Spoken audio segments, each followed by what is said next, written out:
సకల సమస్యల పరిష్కారాలయం శ్రీ కంచి కామాక్షి అమ్మవారి జ్యోతిషాలయం. స్త్రీ పురుషులకు ఎటువంటి సమస్యలకైనా 100% పరిష్కారం చూపబడును. ఫోన్ ద్వారానే జ్యోతిష్యం చెప్పబడును. ప్రేమ సమస్యలు, పెళ్లి సమస్యలు, సంతానం, శత్రు సమస్యలు, పిల్లలు పెద్దల మాట వినకపోవడం, భార్యాభర్తల సమస్యలు, విడాకులు, ధన సమస్య. మీ జీవితంలో ప్రతి ఒక్క సమస్యకు గురువు గారి దగ్గర పరిష్కారం కలదు. రియల్ ఎస్టేట్, కోర్టు సమస్యలు, రాజకీయం, సినీ రంగం, విదేశీ యానం, విద్య, ఉద్యోగం, వ్యాపారం, చెడు ప్రయోగాలకు నివారణ చేయబడును. ఈ గురువు గారి దగ్గర ఎంతో మంది లబ్ధి పొంది ఉన్నారు. ఒక్కసారి ప్రయత్నించండి. Guruji Ganapati Raju. Phone number 6309691799. July మాసంలో 19వ తేదీన సమస్యల గండం రాబోతుంది. మీరు వింటుంది నిజమే.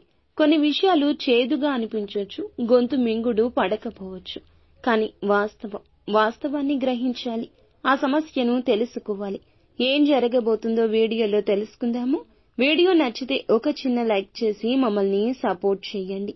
ఇక ఆలస్యం వద్దండి, వీడియోలోకి వచ్చేద్దాము. ఏ రకంగా చూసుకున్నా దినఫలాల ప్రకారంగా ఈ రోజున కాలం అన్ని విధాలుగా కలిసొస్తుంది. కానీ సమస్యల గండం అనేది ఒకటి పొంచి ఉంది. అది ఏ రూపంలో వస్తుందో కూడా మీరు ఊహించలేరు. కాబట్టి ప్రతి పనిలో, ప్రతి విషయంలో మీరు ఏ నిర్ణయాలు తీసుకున్నా కూడా ఆలోచించే తీసుకోండి. ఈ రోజున తొందరపాటు నిర్ణయాలు అస్సలు మేలు చేయవు. కాబట్టి ప్రతి ఒక్క పనిలో, ప్రతి ఒక్క విషయాన్ని ఆలోచించి నిర్ణయం తీసుకోండి. అలాగే ఈ రోజున ఈ రాశి వారికి ఒక శుభవార్త ఉంది. గతంలో ఎప్పుడైనా ఏమైనా తప్పులు చేసి ఉంటే వాటిని సరిదిద్దుకోవడానికి చేసే ప్రయత్నాలు తప్పకుండా మీకు కలిసొస్తాయి. మీపై కోపంగా ఉన్న వారిని శాంతపరచడానికి ఇది అనుకూలమైన సమయంగా చెప్పుకోవచ్చు. ఈ రోజున మీరు శత్రువులను సైతం మిత్రులుగా మార్చుకుంటారు. ఇక ఆరోగ్యపరంగా ఏమైనా చిక్కులు ఉంటే అవి తొలగిపోయే సూచనలు కనిపిస్తున్నాయి. వైద్య సంప్రదింపులు కలిసి వస్తాయి. ఆర్థికంగా చాలా బాగుంటుంది. క్రయ విక్రయాలు లాభాల బాటలో పయనిస్తాయి. వ్యాపారస్తులకు చక్కటి యోగదాయకమైన కాలంగా ఉంటుంది.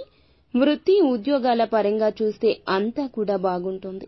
ఈ రోజున ఈ రాశిలోని స్త్రీలు సమాజంలో గౌరవ మర్యాదలు అందుకుంటారు. గురుబలంతో ఉద్యోగ ప్రాప్తికి, వివాహ ప్రాప్తికి ఈ రోజు సాయంత్రం గురు దేవాలయంలో నెయ్యితో 2 దీపాలు వెలిగించి ప్రదక్షిణ చేసుకోండి. ఇక వ్యాపారానికి, ఉద్యోగానికి లేదా మీ యొక్క జీవిత విధానానికి దిష్టి తొలగి సజావుగా సాగడానికి చేయాల్సిన పరిహారం శనివారం, మంగళవారం మధ్యాహ్నం ఒక గాజు పాత్రలో నీటిని తీసుకుని అందులో కొంచెంగా రాళ్ల ఉప్పు వేసి ఆ నీటిని తీసుకుని వెళ్లి మీ షాప్లో కానీ లేదా మీ ఇంటిలో కానీ గదిని శుభ్రం చేశాక ఆ నీటిని ఆ రూంలో చల్లండి. మీకు ఉన్న సమస్య అంతా పోతుంది. ఇదంతా ఈశ్వరేచ్ఛ. నిత్యం శివారాధన తప్పనిసరిగా చేసుకోండి. అంతా మంచి జరుగుతుంది.